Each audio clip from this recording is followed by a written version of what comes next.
We have a small change of program. Next program will be from Mr. Swaminathaan Muruli. He's been waiting patiently. He has displayed his books also in the hall. He is retired from ONGC and has more than 35 years experience in oil and gas sector. He is an author, mentor and trainer and has written 10 books. He is a double MSc from BITS Pilani and he has other qualifications also, PMP and Six Sigma certification. Over to you, Mr. Swaminathan.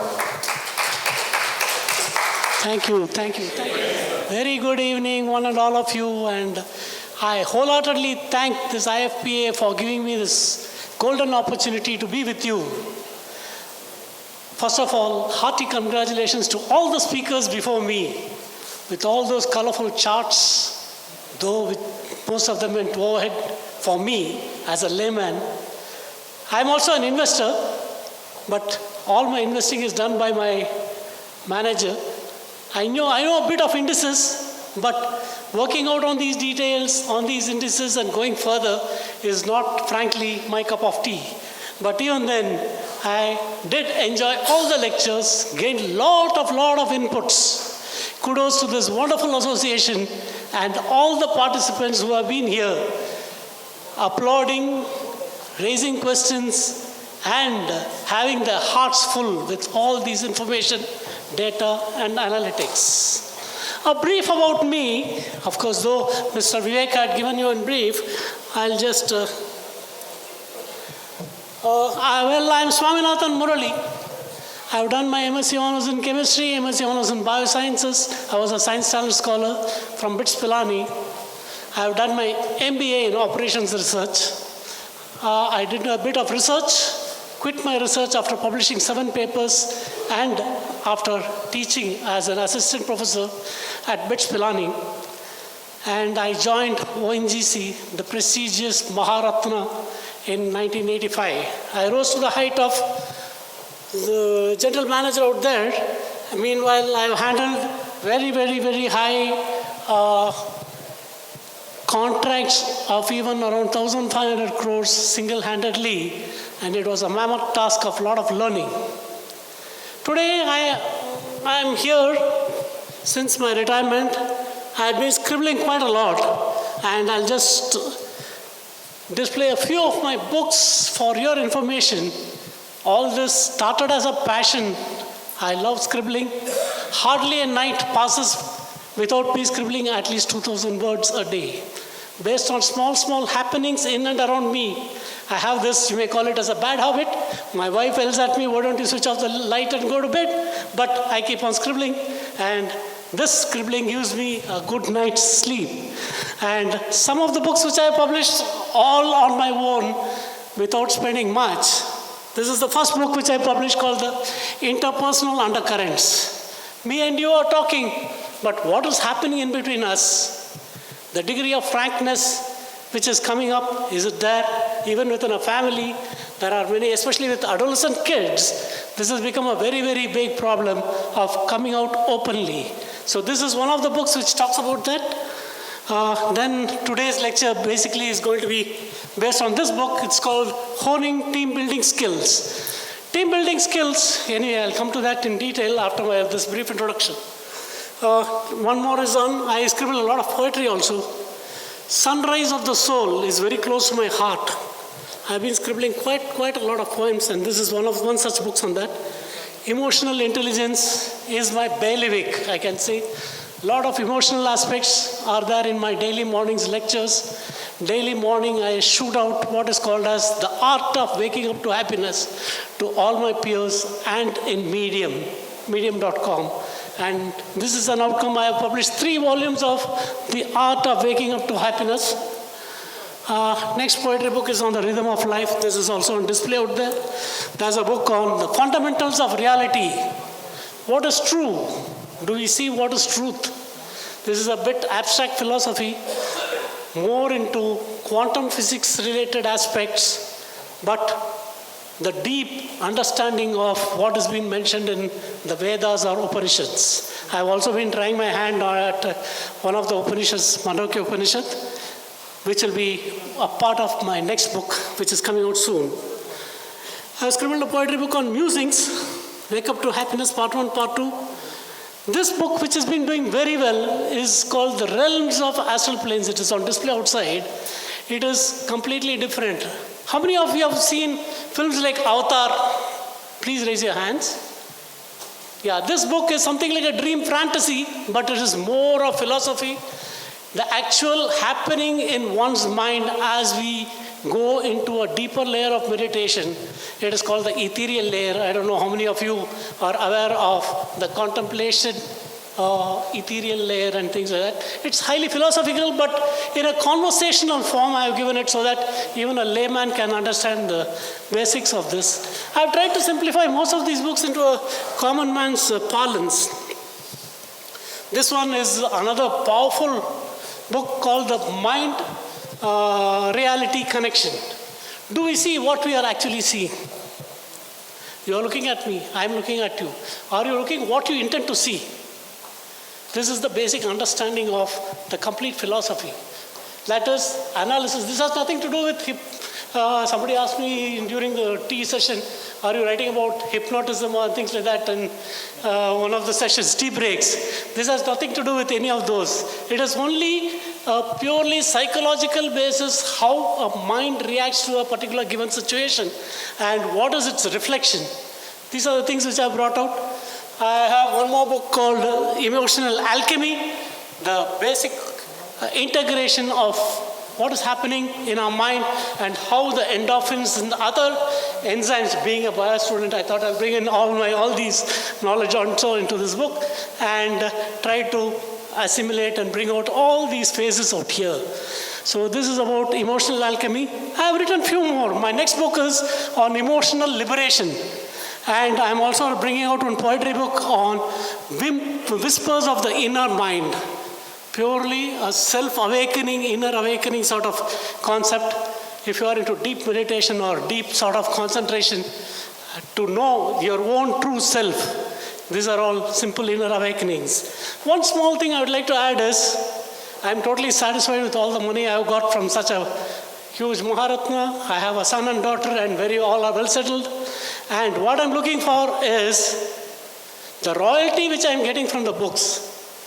I'm giving it on a monthly basis to two firms. One is an orphanage and one is for an old age home. And the satisfaction I get out there, every month I visit, it's just unexplainable. So this is only as a passion which I started and it has developed into such a beautiful thing. If anyone else interested, you can log into Amazon.com. All my books are available out there and it's also available in Notion Press. I'll just come back to today's presentation.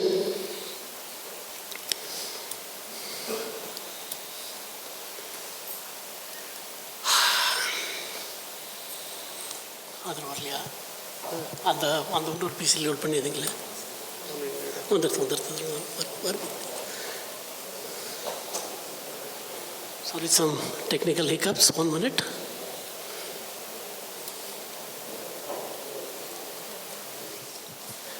நீங்கள் அங்கேருந்து screen பண்ணுங்க, point play பண்ணுங்க.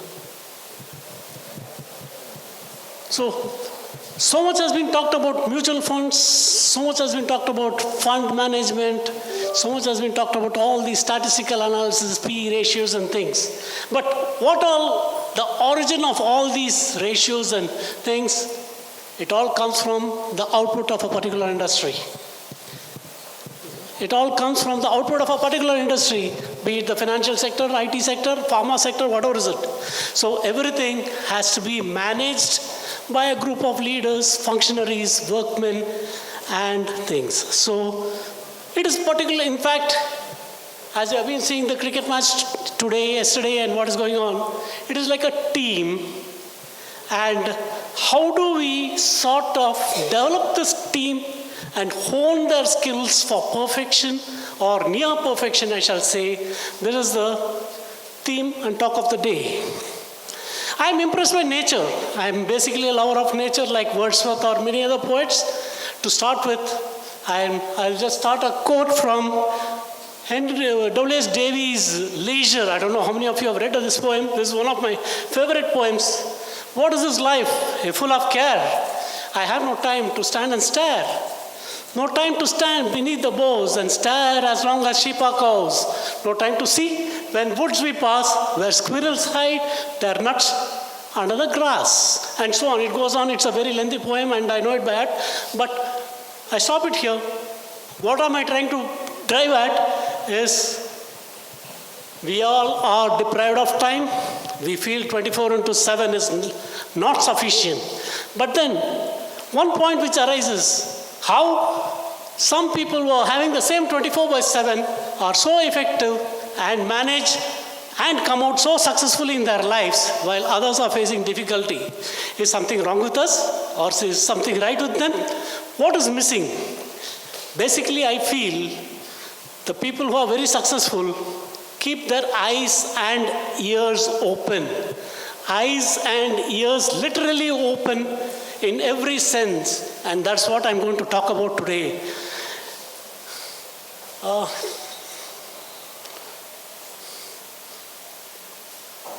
This is a small clip. Can you play this clip?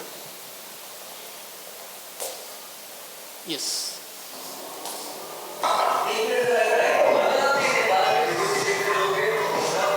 Skip them.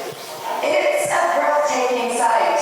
Hundreds of thousands of birds swirl into formations against the crispy autumn sky, and it attracts quite a crowd. Every year in autumn, migrating starlings gather in the marshes of the National Park in Denmark, looking for rest and food on their way south for the winter. It's when they attempt to land they perform the balletic shaping that blocks the view of the sky, leading to its rather appropriate nickname. Last one is the biggest Danish event. It is with the starlight going down in the rotation to sea, and they'll be attacked by the hawk, and they make marvelous formations. From the end of September to the beginning of October, up to 1 million birds can be seen landing in a chosen spot at sunset. And so majestic and alluring is the sight that around 100,000 visitors come to witness the spectacle each year. And they all seem to have the same response. The typical reaction is, and this is really wonderful. Oh wow, I hear so many wasps.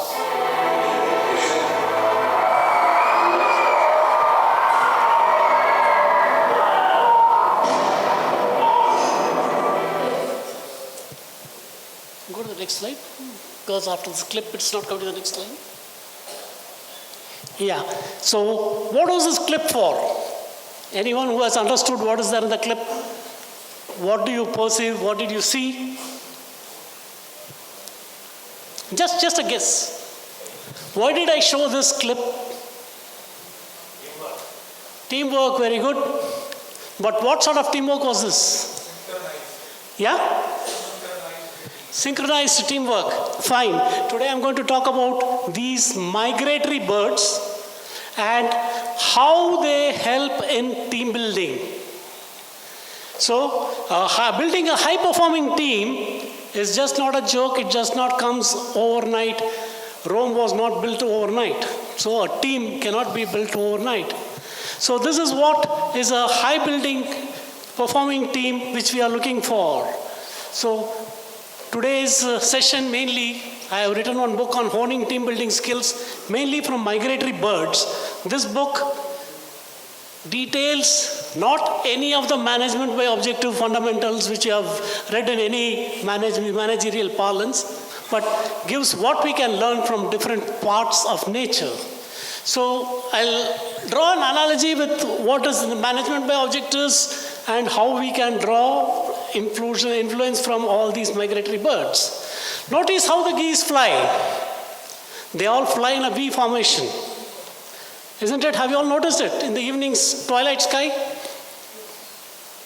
A team is a small number of people complementary to each other regarding their skills. Unless you have a batsman, a bowler, a wicket keeper, and a strong fielding, you cannot form a cricket team.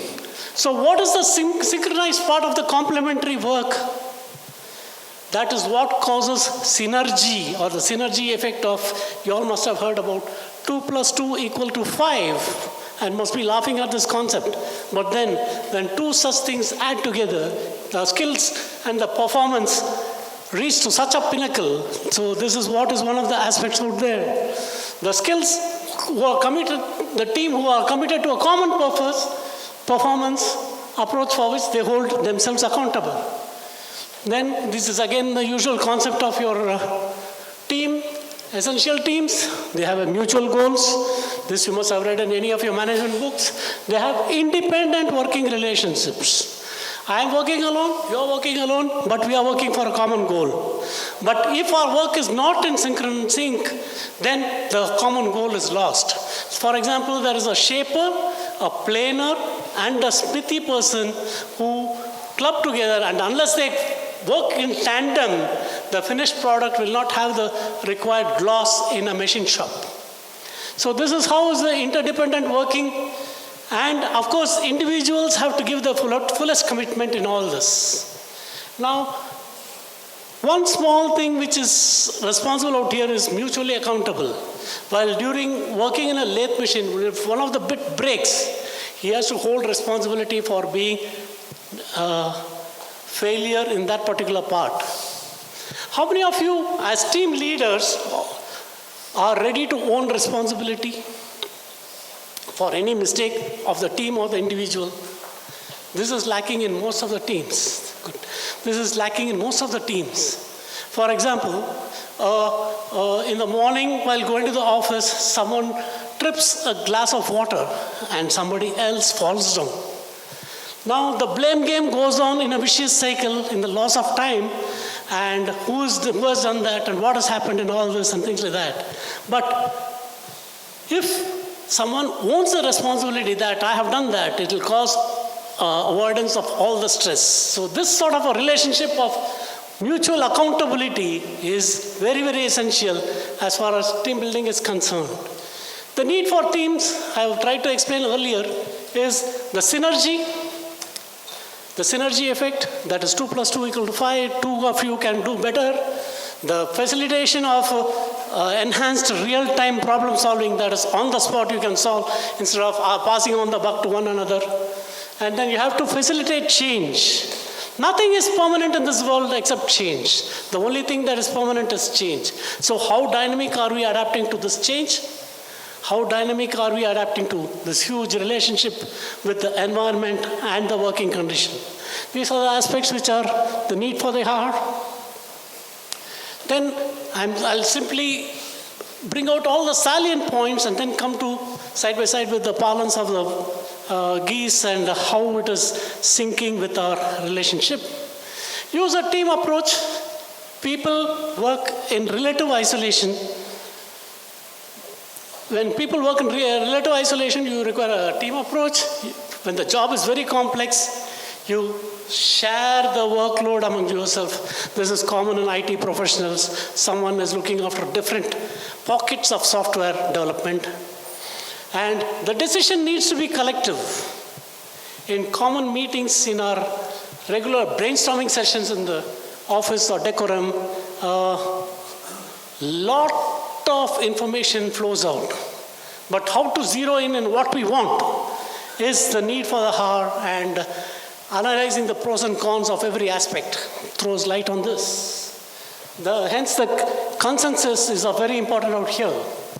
Moreover, we use a team when the problems are very broad, not classified into a single work range. Then the individual strengths and weaknesses are difficult to analyze. For example, if there is a team fixed for doing a particular thing, you ask, say, Bumrah to go and keep the wickets, it is not going to be good. So you have to know the correct potential of the individual person, analyze their potential, and place them accordingly in the work organization, which is invariably failing in mainly public sector or private sector, most of the private sector organizations. The right man for the right job with the right designation and the right qualification and the right skill, these are invariably missing. So this is one of the reasons for the project's failure.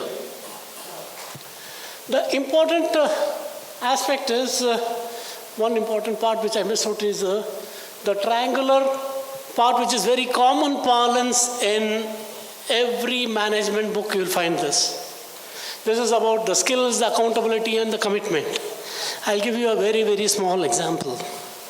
How many of you have undergone an ECG?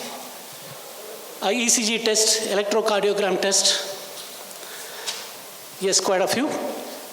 I'll give you a small example of how the ECG works. In crude example, the right shoulder, the left shoulder, and the left diaphragm are considered as the three vertices of an equilateral triangle, and the heart is supposed to be at the median of this equilateral triangle. When I say median, it is 2:1 ratio of all the part. So here, when you put a signal in one of the corners of these vertices, you will find a difference in the median. So the median out here is the team leader, and it is his responsibility to find out what is going wrong in any of the nodes. The nodes will include the problem-solving technical function or the mutual small number of individual relations. There are many interpersonal relations or undercurrents going on down in the grassroots level of the organization. How to identify? Nip them in the bud. Then, is there a common sense approach?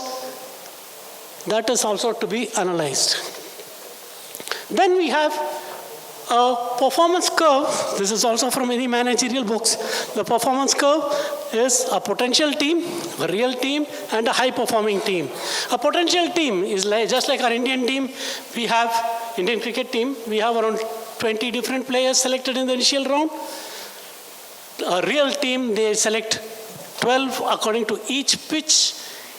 A specialized spinner, for example, in this Pune's pitch, they have identified Washington Sundar, who took 7 wickets as a specialized bowler.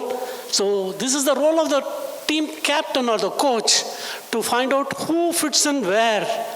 So this sort of appropriate placing of the right person is very essential for a good team building.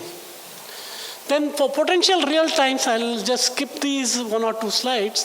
For potential real times, you'll be getting the presentation anyway. So these are the steps for what are the necessities for a potential real team and how to exploit the power of positive feedback recognition. Invariably, in most of the organizations, there is no power of punishment. There is no question of reward. The reward and punishment aspect is either lacking or not very true its real sense. Show me the person, I'll show you the rule, and I'll give you the reward accordingly. This invariably works in most organizations. I don't know whether you'll agree with me on this or not. So this is one area. Second area is recently in EY, Ernst & Young, we heard about a young lady, Annie, who committed suicide. There are different stories about her suicide, but what leads to her suicide seems to be the work pressure. Now, who's at fault? Is it at the manager or at the domestic level, or in the office work? What happened? Nobody knows. But to pinpoint it is easy. To find a scapegoat, it is easy. But what actually went wrong and how this cannot be repeated? That is the opener out here, wherein we can see that a real team knows each and everyone's potential, what they do, how they are, and how they behave, not only in office, but also in wherever they are. So there'll be more of not only true friends, but also live sort of hand in glove, and unless this sort of unity is there, they will not be able to work in tandem for the achievement of the team's goals. Now this again is also a standard aspect where you all see in the stages of team formation, you have a forming team. This is a testing period of the starting team, who works well, what, where, why, and how. Then you have the storming team, a brainstorming session. What are the individual's strength? What emerges out about individual's excellence? And how to tap their abilities. And thank you. I'll just wind up in this thing. Norming and performing are other aspects.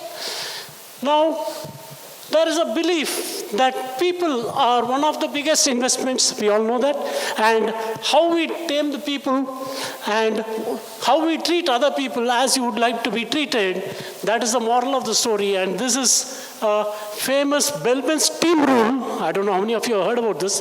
Dr. Meredith Belbin has a behavioral profiling methodology. I'll just talk about this. A tendency to behave, contribute, and interrelate with others in a particular way is Belbin's theory. And Belbin's theorem is all there in that. And one thing I'd like to say is, nobody is perfect, but a team can be. And I'll talk for 2 minutes about Ubuntu principle. Anyone heard about this Ubuntu principle? Ubuntu principle is very famous, originated in Africa. When the Britishers took over and started spreading knowledge and education in villages, they started teaching basics to village children. And in one such thing, they organized a small tournament. They said, whoever rushes to the tree, small children, whoever goes, touches the tree and comes back will get a box of toffees. And there were about 37 or 38 children in that group. They all looked at each other. All of them went straight together, hand in glove, hugged the tree and came back together. This is the origin of the Ubuntu principle, which states, I am because we are.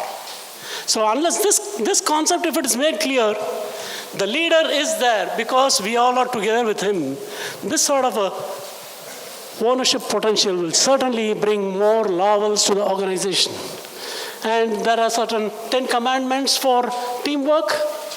This is all there in your routine aspects of the presentation. The 7 practices of dream teams.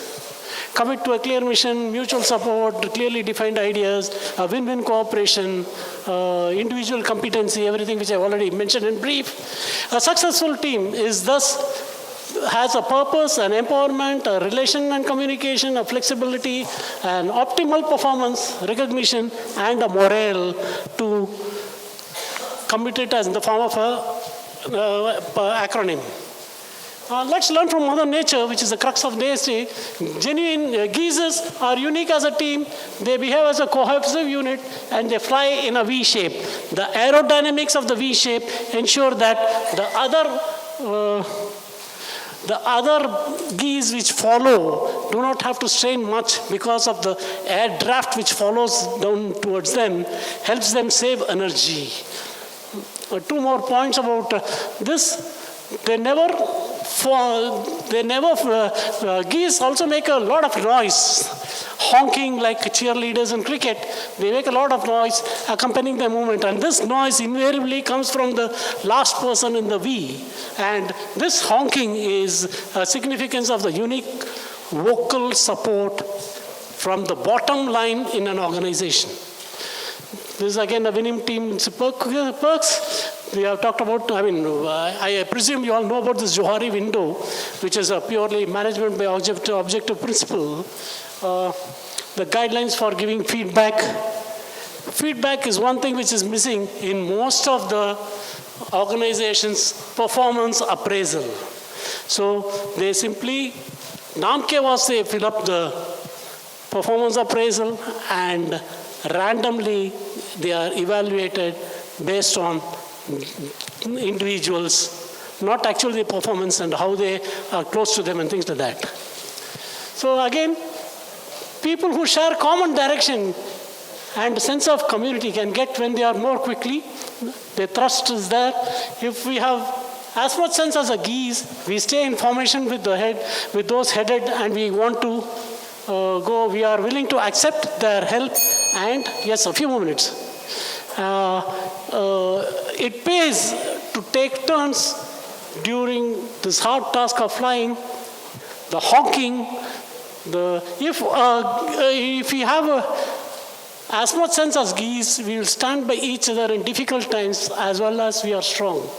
Now, what do you say for that? This is how geese behave, and this is how I want an ideal team to be flapping together with an amazing sense. In conclusion, I'll just finish up with a small video again on team building. This is what I learned from my 3-year-old grandson's habit of watching a nursery rhyme. Can you play this, please? This is just a 1.5 minute slide. You can cut it out.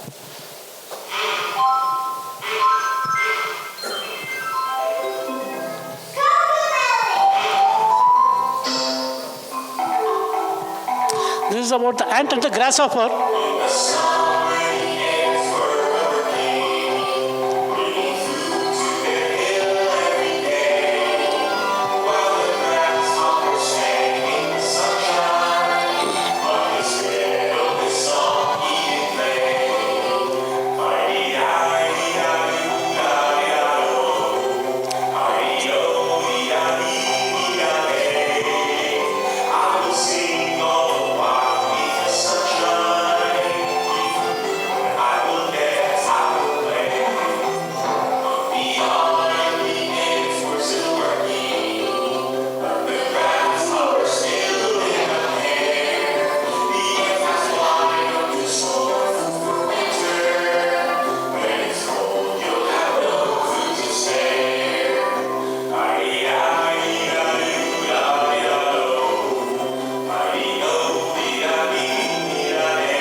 Before leaving, I'll just give you one small homework.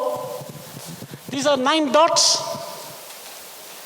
I know most of you will be familiar with this. Can you connect all these 9